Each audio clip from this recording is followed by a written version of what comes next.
what I believe history will record that America's challenge of today has forged man's destiny of tomorrow.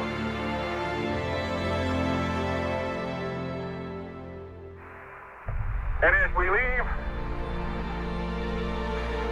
as we came, and God willing, as we shall return. Godspeed the crew of Apollo 17. Dans moins de 2 ans, un humain pourrait à nouveau marcher sur la Lune. Mais attention, cette mission n'est pas un simple retour. C'est peut-être le moment exact où l'humanité change de trajectoire. Reste jusqu'à la fin. Ce qui arrive après mène directement à Mars.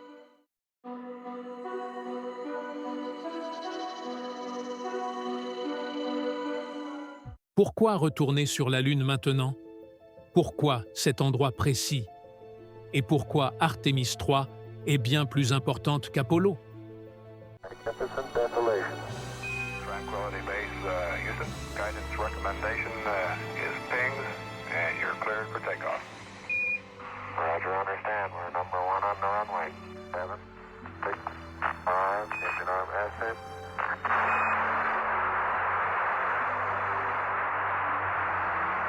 Beautiful. Very smooth. Very quiet ride.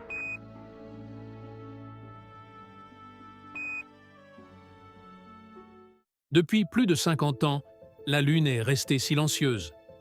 Pas de pas humains, pas de missions habitées, juste des empreintes figées dans la poussière. Liftoff of Space Shuttle Atlantis, a final visit to enhance the vision of Hubble into the deepest grandeur of our universe. Artemis 3 ne vient pas revivre le passé. Elle vient préparer le futur. Et ce futur commence par un endroit où personne n'est jamais allé. La Lune n'est pas une destination. C'est un outil. Apollo a prouvé une chose. Oui, on peut y aller. Mais ensuite, on est parti. Oh my golly! Unbelievable! This has got to be one of the most proud moments of my life, I guarantee you.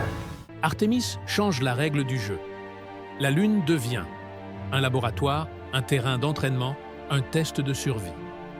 Pourquoi? Parce que vivre sur la Lune, c'est apprendre à vivre loin de la Terre. Et avant d'y poser le pied, il fallait tout tester. Look back at the Apollo program, I don't think anyone can privately to themselves or publicly say that this truly, indeed, has really been a beginning of man's really first venture out into deep space. Rien n'a été laissé au hasard. Artemis 1, aucun humain à bord. Juste un objectif, tester Orion jusqu'à ses limites. Succès. Puis Artemis 2, des astronautes. Un simple survol. Tester l'humain, tester la vie dans l'espace profond. Mais tout ça, ce n'était qu'un échauffement. Parce que la prochaine étape, c'est l'atterrissage. Cette fois, on ne survole pas, on descend. Décollage depuis la Floride. La fusée la plus puissante jamais construite. Direction, l'orbite lunaire.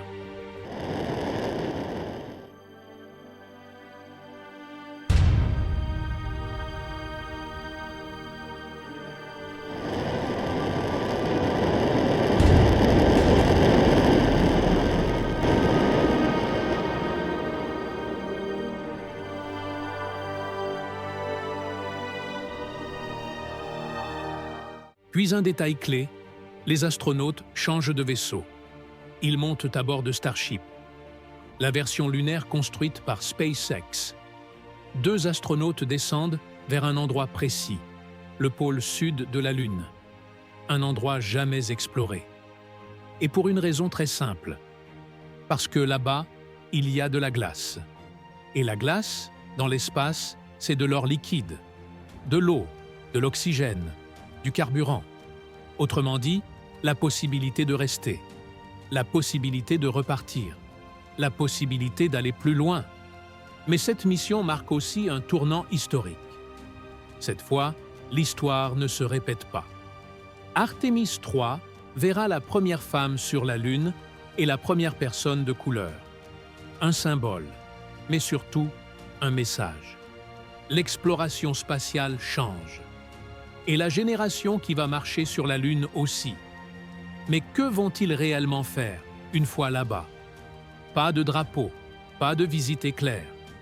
Pendant plus de 6 jours, collecte d'échantillons vierges, recherche de glace, tests scientifiques, essais de technologie pour Mars. Chaque geste compte, chaque donnée est cruciale. Parce que ce qu'ils apprendront ici définira les missions de demain. Mais rien de tout ça n'est simple.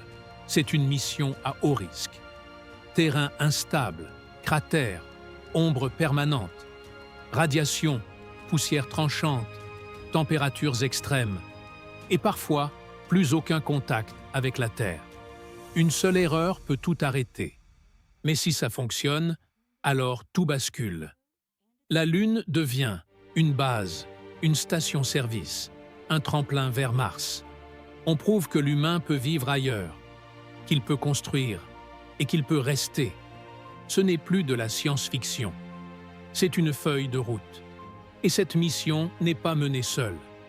Artemis n'est pas une course. Europe, Japon, Canada, entreprises privées. La NASA coordonne, les agences collaborent, les entreprises innovent. L'espace devient une économie, pas un champ de bataille. Mais une dernière question reste. Alors, quand? Objectif actuel, 2026. Mais rien n'est gravé dans le marbre. Starship, test, sécurité, budget, tout peut décaler. Mais une chose est sûre, Artemis 3 arrive. Ce n'est plus un rêve, c'est une trajectoire. Pour la plupart d'entre nous, ce sera la première fois que nous verrons un humain marcher sur un autre monde. Artemis 3 ne marque pas la fin, elle marque le début. La Lune n'est plus l'objectif, c'est le point de départ. Et si tu veux comprendre comment cette mission prépare Mars, ne loupe pas la prochaine vidéo, Space Pulse. Et ce n'est que le début.